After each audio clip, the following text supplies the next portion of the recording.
विंध्याचल पर्वत की पवित्र गोद में स्थित था एक प्राचीन राज्य, विंध्यनगर। यह भूमि केवल अपनी प्राकृतिक सुंदरता और समृद्धि के लिए नहीं, बल्कि अपने धर्म, सत्य और अद्भुत वीरता के लिए जानी जाती थी। इस राज्य के राजा वर्धमान, जिन्हें उनकी प्रजा देवता के समान पूजती थी, अपने विशाल साम्राज्य के बावजूद एक ऐसे दर्द को अपने भीतर छुपाए हुए थे जिसे शायद शब्दों में बयान करना कठिन था।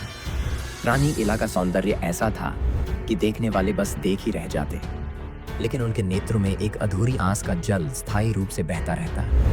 इधर राजा के राजमहल में भव्यता थी, उधर रानी के मन में संतानहीनता का शोक, जो उनकी आत्मा को हर दिन कचोटता था। एक दिन राजा और रानी ने इस समस्या का समाधान खोजने के लिए राज्य के प्रसिद्ध संत महर्षि वज्रदत्त का आश्रय लिया। महर्षि वज्रदत्त अपने दिव्य ज्ञान और तपस्या के लिए विख्यात थे। जब राजा और रानी ने अपनी पीड़ा व्यक्त की, तो महर्षि ने ध्यान में जाकर दिव्य संकेतों का अवलोकन किया। महर्षि ने राजा से कहा, हे राजन, आपके भाग्य में एक दिव्य संतान का योग लिखा है। वह संतान न केवल विंध्यनगर का गौरव होगी, बल्कि वह संपूर्ण आर्यावर्त को नई दिशा देगी। लेकिन उस संतान को प्राप्त करने के लिए आपको कठोर तपस्या और यज्ञ करना होगा। यह यज्ञ इतना सरल नहीं होगा, इसमें आपका धैर्य, श्रद्धा और शक्ति की परीक्षा होगी।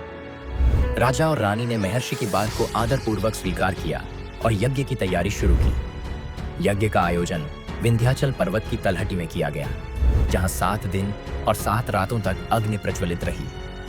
राजा ने कठोर व्रत धारण किया और रानी ने स्वयं अपने हाथों से यज्ञ की प्रत्येक सामग्री तैयार की। यज्ञ की अंतिम रात, जब आकाश में चंद्रमा अपनी पूर्ण आभा में था, अचानक दिव्य प्रकाश चारों ओर फैल गया। एक गूंजती हुई आवाज सुनाई दी, हे वर्धमान और इला, तुम्हारे तप का फल तुम्हें मिलेगा। तुम्हारे घर में एक ऐसा पुत्र जन्म लेगा जो केवल एक राजा नहीं, बल्कि धर्म और सत्य का प्रकाश बनकर इस धरती पर उतरेगा।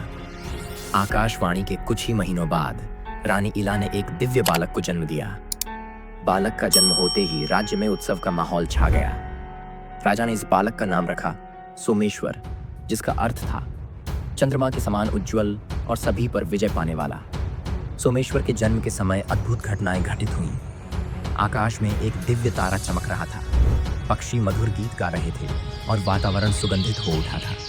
सभी आर्षि मुनियों ने घोषणा की, यह बालक साधारण नहीं है, यह ईश्वर की विशेष देन है, जो अपने कर्मों से धरती पर धर्म की स्थापना करेगा।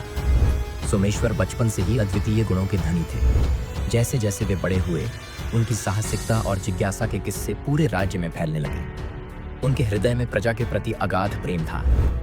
एक बार की बात है, जब वे मात्र 8 वर्ष के थे, तब उन्होंने एक किसान की फसल को बर्बाद करने वाले जंगली जानवर को रोकने के लिए अकेले ही जंगल का रुख किया। उनके इस साहसिक कार्य ने सभी को चकित कर दिया। सोमेश्वर का दिल दयालु था। वे अपने महल के बगीचे में खेलते हुए जब भी किसी घायल पक्षी को देखते, तो तुरंत उसकी मदद करते। उनकी बुद्धिमत्ता और नेतृत्व क्षमता भी बचपन में ही नजर आने लगी थी। उनके शिक्षक आचार्य विष्णुदेव अक्सर कहते, राजकुमार, तुम्हारी बुद्धि तुम्हारी सबसे बड़ी ताकत है। एक सच्चा राजा वही है जो अपनी प्रजा के लिए सबसे पहले सोचता है। राजा वर्धमान ने सोमेश्वर को जीवन के महत्वपूर्ण पाठ सिखाए। उन्होंने कहा, बेटा, एक राजा की सबसे बड़ी शक्ति उसकी प्रजा का विश्वास होता है।